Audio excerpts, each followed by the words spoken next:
It might sound strange. Can Elon Musk break up the European Union? The answer will most likely be this. If Europe hadn't started its vile and terrible actions, Elon wouldn't have bothered with such trifles as uniting 27 European countries. He has a bunch of other more important things to do. But the Europeans started shouting, waving their arms, demanding something, and Musk noticed them. Unfortunately, the fox was running very close by. What happened? The European Union suddenly declared that Musk must pay them a fine of almost 120 million euros because he doesn't provide them, their politicized law enforcement agencies, with information about his users.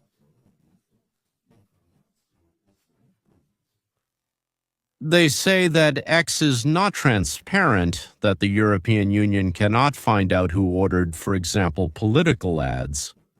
But why do they need to find that out? And besides, the European Union wants to have the ability to punish individuals and companies for inappropriate statements. But on EX, they often can't get information about who made that statement. That is, Europe has introduced strict censorship on statements, well, it's called freedom of speech, yes, the press, on any opinion that, so to speak, is heard in society, and EX gets in the way. It prevents them from catching and punishing political opponents. Doesn't that remind you of freedom? And no one would care if EX, well, let's say if no one watched it. Well, it's there, and that's it, and who cares about it, but people read and listen to it. And the platform has become the #1 source of news in all European Union countries, in all of them. That is, the authorities can't block information if they decide they don't want to deliver it to the people, for example, completely, like in the United States at one time. Yes, to block information about the Biden family's corruption, including Hunter's laptop. EX interferes with the European Union's attempt to build a dictatorship, and they just can't stand it. EX is now the #1 news app in every country of the European Union. Every single one without exception. Austria, Belgium, Bulgaria, Croatia, Cyprus, Denmark, Estonia, Finland, France, Germany. We could go on and on. All 27 countries of the European Union now get their news from EX more than from any other platform. And of course, what this means is that every single day, tens of millions of Europeans bypass the European Union's propaganda machine and get unfiltered news directly from EX. That is, EX. Well, Musk is preventing the European Union from killing democracy. And probably this is the only obstacle to complete political domination of the news market in Europe. The same thing that has already happened in Russia and Ukraine, but so far in Europe, it's still without killings. It seems like it is happening. So where is this happening? In the cradles of democracy, by the way, the Greeks who actually invented democracy considered it a system called democracy. Dangerous, unstable. As a form of government, as a way to govern society, it is not suitable and always leads to, well, as I already said, tyranny, despotism, and so on. In Europe, there is an intense struggle against parties with Trump-like views. In Germany, their Make America Great Again is called AfD, which has the support of 26% of the population and has become the largest party in the country.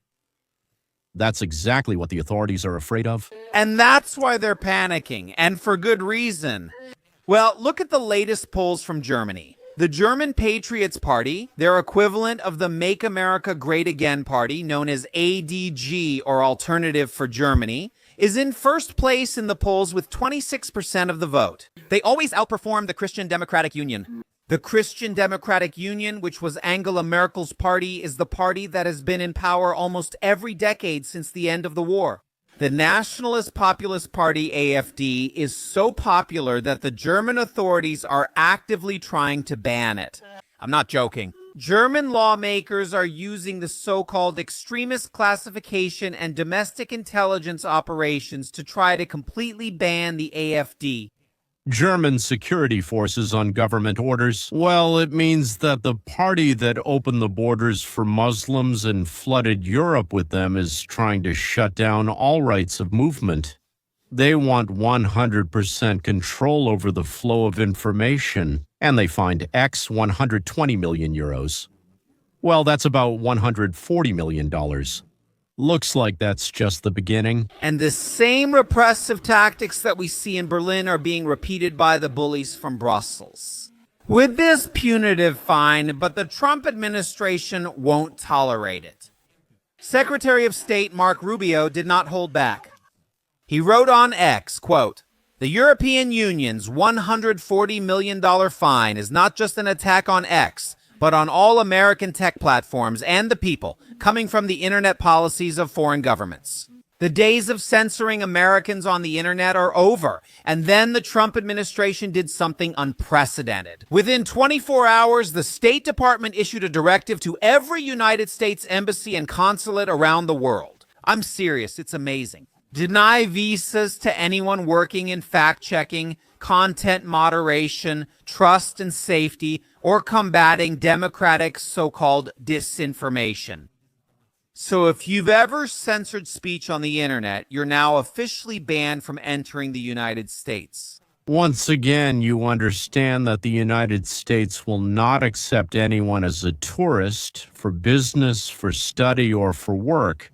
No one who has worked in the censorship system.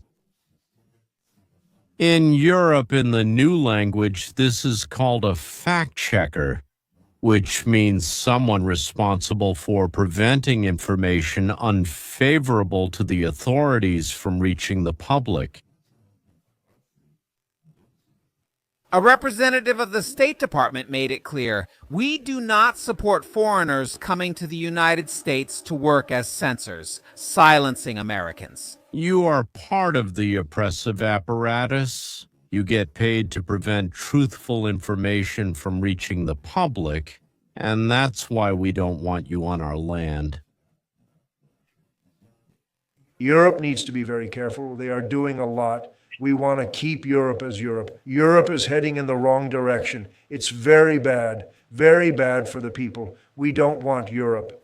To change so much, they are heading in a very bad direction. It was something big, it was a good thing, and it's really nothing. And, I emphasize, it's absolutely nothing compared to how Elon Musk responded. Elon officially declared a real war on the European Union. And what happened next will absolutely shock you to your core.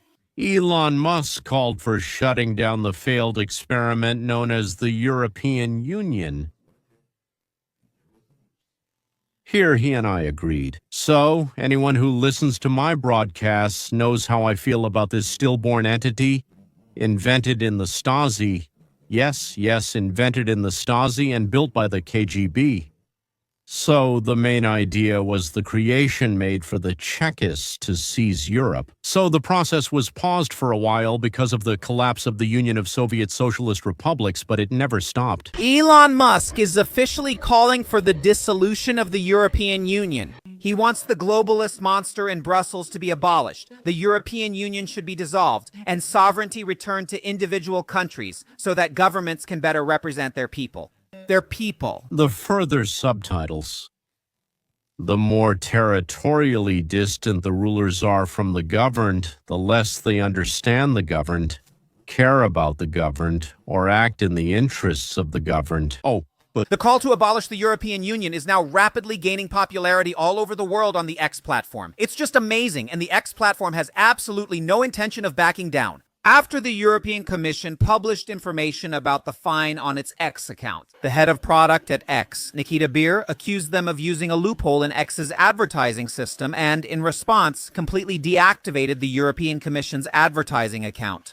Beer wrote, "You seem to think that the rules don't apply to your account," and accused them of accessing an inactive advertising account and manipulating algorithmic reach, which violates X's terms of service. And he said, your advertising, you are the European Union, your advertising account is now officially disabled. That's the very definition of revenge served cold.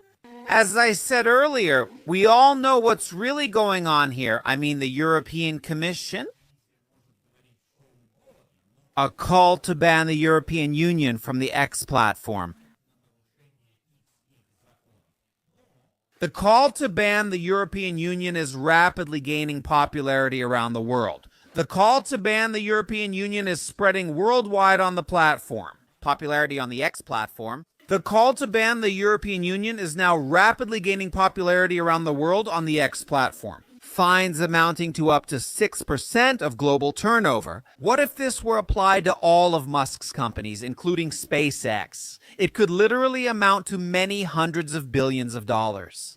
Instead, they fined X an amount equivalent to $140 million, just a small fraction of what they could have demanded. So why did they do that?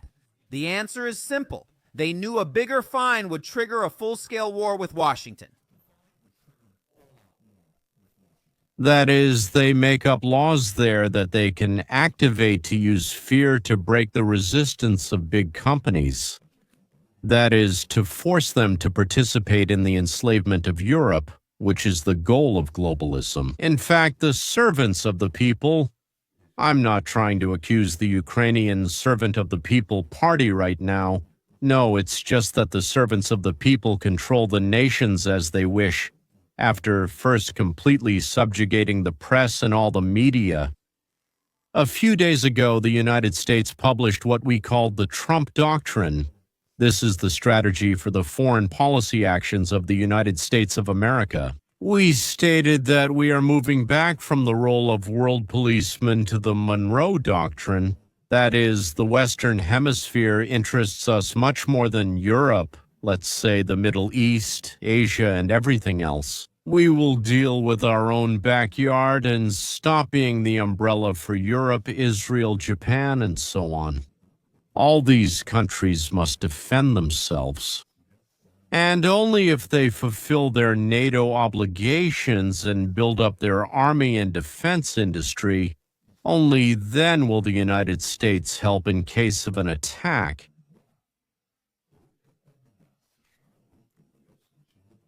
Continuation. If Europe does not build its army and defense industry, yes, for self-defense. No one is asking them to come here and protect us, so we don't consider ourselves obligated to rush to help either. We will no longer participate in wars around the world that have nothing to do with us. Many have talked about it, but Trump was the first to actually do it. However, in the document, they describe Europe as facing civilizational erasure due to immigration, declining birth rates, and the loss of national identity.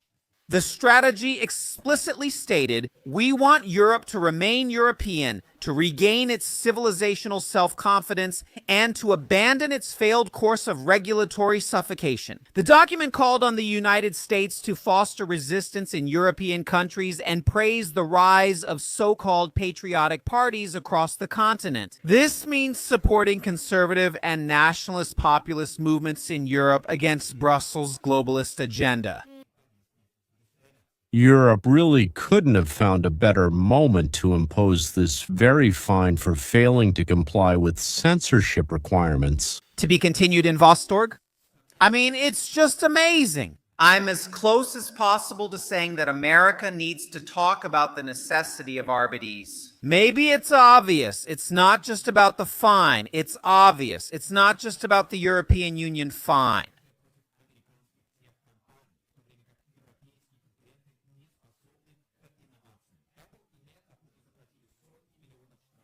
Now, Brussels is increasing the pressure by investigating the cases of X and TikTok.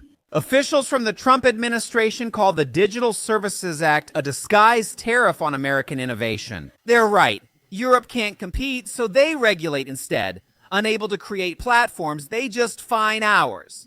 To repeat, it's not all of Europe or its countries. It's the bullies in Brussels, the European Commission. The Trump administration has sent a clear message: attack American companies, and we will respond harshly. The visa ban targets the very people who are implementing this censorship regime. The new national security strategy strengthens the so-called far right in Europe. They're simply patriotic parties, parties of common sense, to put an end to the Brussels troublemakers once and for all. And it seems that the most popular news source on the continent is leading the fight for this. If you want, ladies and gentlemen, to get interesting news and explanations for Trump's, well, his administration's confusing moves, just subscribe and hit the bell. What could be easier, right? Yeah, goodbye until next time.